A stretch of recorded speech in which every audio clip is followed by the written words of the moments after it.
नमस्कार, super India news TV में आपका स्वागत है। मैं हूं राजेश आर्य। आइए देखते हैं आज का विशेष समाचार।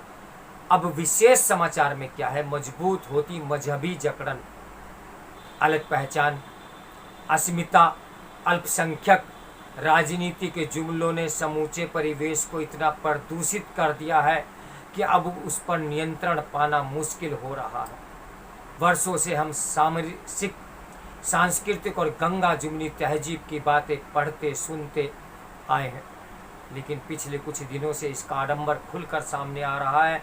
ताज़ा प्रकरण झारखंड के गढ़वा जिले के एक सरकारी स्कूल का है, जहां स्थानीय मुस्लिम आबादी के दबाव में हाथ जोड़कर प्रार्थना करने पर प्रतिबंध लगा दिया गया। सरकारी स्कूल को दया कर दान भक्ति का प्रार्थना गीत भी हटाना पड़ा। कुछ जगहों पर स्कूल के नाम भी इस आधार पर बदल दिए गए कि वहाँ मुस्लिम आबादी अधिक है। इसके अलावा कुछ स्कूलों की छुट्टी रविवार की बजाय शुक्रवार को कर दी गई। इसे लेकर ऐसे कुतर्क दिए गए कि स्कूल में पढ़ाने वाले 75% बच्चे मुस्लिम हैं।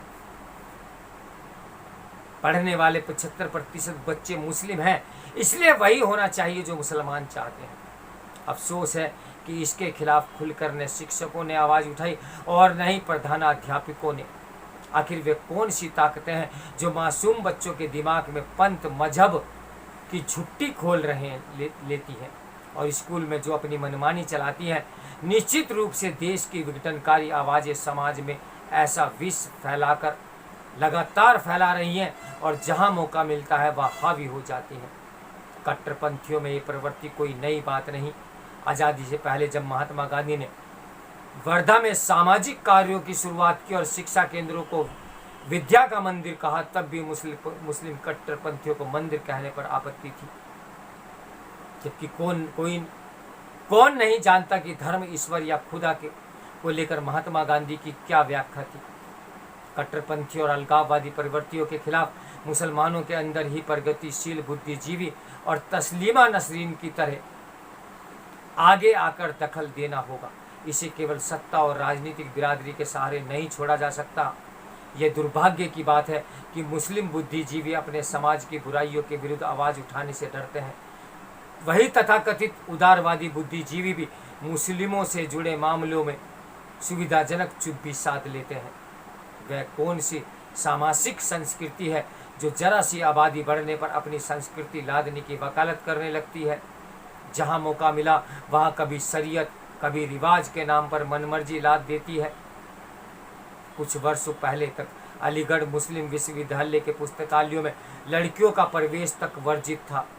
यह स्थिति तब थी जब इस विश्वविद्यालय में कई प्रगतिशील कहे जाने वाले लेखक, कुलपति और प्राध्यापक रहे हैं। दुनिया भर में समानता की बातें करने वाले और भारतीय संविधान की आड़ लेने वाले ऐसे मौके पर इस तर्क की आड़ में चुप्पी साध रहे हैं कि वह अल्पसंख्यकों का मामला है, यानी जब आप बहुसंख्यक होंगे तब भी आपकी मर्जी और अल्पसंख्यक होंगे तब भी, वह चाहे संविधान के खिलाफ हो या मानवता और आधुनिकता के। भारत के संविधान में अनुसूचित जातियों और जनजातियों के लिए आरक्षण की व्यवस्था है। यह समान रूप से सरकारी पैसों से चलाए जाने वाले स्कूल, कॉलेजों, विश्वविद्यालयों पर लागू है। लेकिन अलीगढ़ मुस्लिम विश्वविद्यालय से लेकर ऐसे सारे संस्थान खुलेआम इसका उल्लंघन कर रहे हैं। लगभग ऐसा ही भेदभाव जम्मू कश्मीर में अनुसूचित जाति और जनजाति समुदायों के साथ किया गया, जो अनुच्छेद 370 हटने के बाद दूर हो सका। बात केवल सुदूर इलाकों में को ही नहीं है। राष्ट्रगीत पर एक समुदाय विशेष के जनप्रतिनिधि खड़े तक नहीं होते। कुछ इसी तरह का व्यवहार पिछले कई वर्षों से स्कूलों में वंदे मातरम और राष्ट्रगान गाने पर हो रहा है। क्या गंगा जुमनी तहजीब एक समुदाय विशेष को हर संवैधानिक प्रतीक की अवहेलना करने ही सिखाती है? पंथ निरपेक्ष भारत में समान नागरिक संहिता और समान शिक्षा के आधार पर ही शांति से रहा जा सकता है और इसे हर हालत में सख्ती से लागू करने की आवश्यकता है। इसी में हिजाब पहनकर स्कूल आने का आयाम भी जुड़ता है, जिसका कुछ बुद्धिजीवी यह कहकर बचाव करते हैं कि उनकी अलग संस्कृति का मामला है। यदि वह उनकी संस्कृति का मामला है तो क्या भारत सरकार के दफ्तरों, अदालतों और पुलिस में आप हिजाब पहनकर या घूंघट लगाकर आने की इजाज़त देंगे? कुछ लोग इसे अलग पहचान, अस्मिता बहुलतावाद के खांचे में फिट करने की बार बार कोशिश करते हैं। इसी आधार पर हिजाब, बुर्का, प्रार्थना, गीत आदि का बचाव दशकों से करते आ रहे हैं। आप क्यों भूल जाते हैं कि जब आपके कपड़ों, भाषा का दूसरे प्रतीकों से आपकी अलग पहचान बनेगी तो भेदभाव की गुंजाइश भी कई गुना बढ़ जाएगी।